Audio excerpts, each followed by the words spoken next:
Hello, my name is Raymond Craig from West Counselling, and I want to talk to you about COVID-19.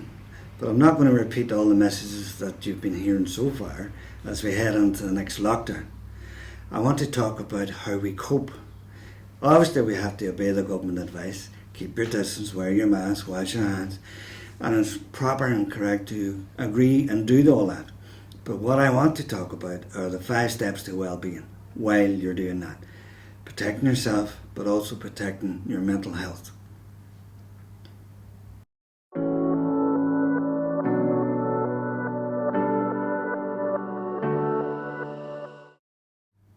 So the 5 steps, they include the following. Keep connected. In other words, while you're socially isolating, it's important to remain in contact with others and not to break that contact. The next step would be active. While you're social isolating, you can still go out for a walk. You can still have the company in the fresh air. The third step is to take notice. While you're out for a walk, for example, observe, look around you, count the birds, examine the plants. The fourth step is to keep learning.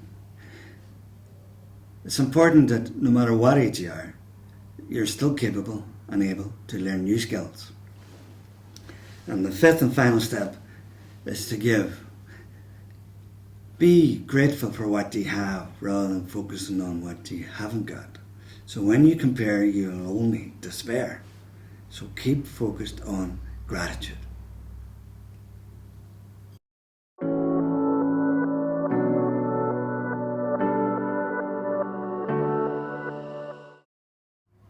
Step 1 is to keep connected. I remember reading one time a nice quote that illustrates this concept. It's not distance that separates us, it's silence. And when people are cocooning, they withdraw from civic life. Their home becomes a prison, literally. And even though we live in an electronic age of instant communication, we are very slow in our responses to other people. So it's important that you remain connected with your family and friends, make the daily phone calls, go to the door and knock and say hello, and engage, continue to engage, because we're social animals. And that's what we do. We like to enjoy the crack, have a yarn, talk about the football match last night, how the family's doing, all that type of stuff. So we have to keep engaged, keep connected, and when a knock comes to the door, answer it. Very often people would call and they say, "You coming out to play?" And as a child you would say, "No, I'm not doing that today." And the next week, "Come out to play?" "No, I have a sore knee." And the following week, it's another reason. And eventually people stop calling. In fact, I would urge you, call the 4th and the 5th and the 6th time, because the person you're trying to connect with is in a space that they need support. Okay?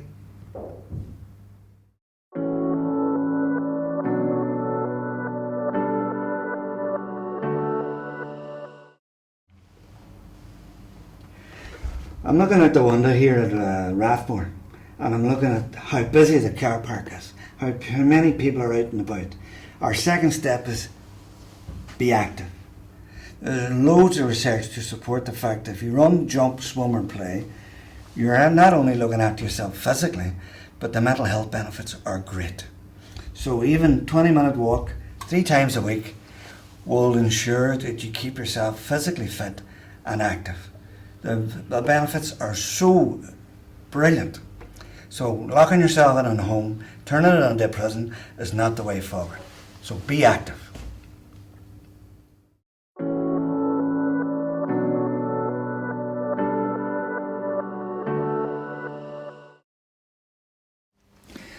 The third step is take notice. And what I mean by that is observe. Don't allow yourself to be distracted by negative news.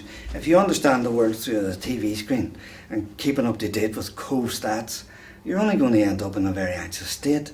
So while you're out for a walk, enjoy the pleasure of the landscape. Johnny Cash wrote the song 40 Shades of Green, and we're very fortunate to have such a beautiful landscape. And enjoy and observe wildlife, plants, whatever takes your distraction. Maybe even take a camera with you and take up a hobby of taking photographs. Keep a a Cove diary, photo diary. That would keep you amused.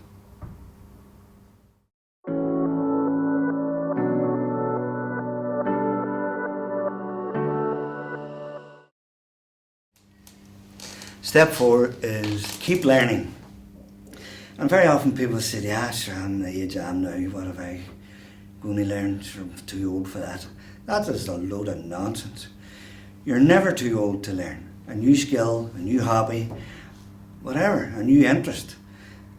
It's amazing that how people become familiar with the word failure. There's no such thing as failure, only feedback. Did you ever watch a child learning to walk and how often they fell? Did a child ever turn around and say to the parent, oh, I've had enough of this, I couldn't be bothered? That is not the case. So keep learning, push yourself, the boundaries out, because there's no such thing as failure, only feedback. When a child is learning to walk, the child will fall, and I would argue that falling is an essential part of learning to walk. So you can't learn to walk without falling. So there's no such thing as failure.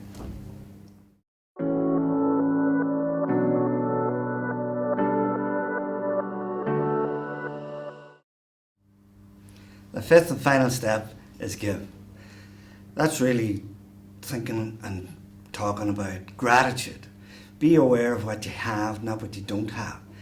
Get into the can-do language rather than a can't. Because when you get addicted to the can't, you end up with a very negative mindset. And you're looking for problems, you're all the time engaged.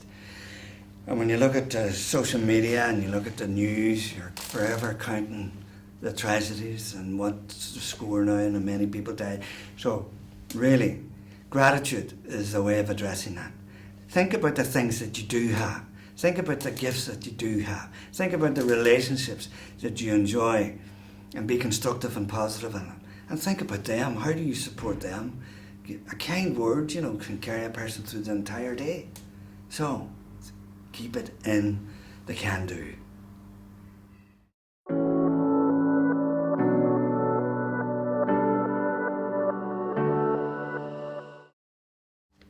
So just to summarise, there are 5 steps to well-being, and if you do engage in those steps, you will find that you can cope with COVID-19.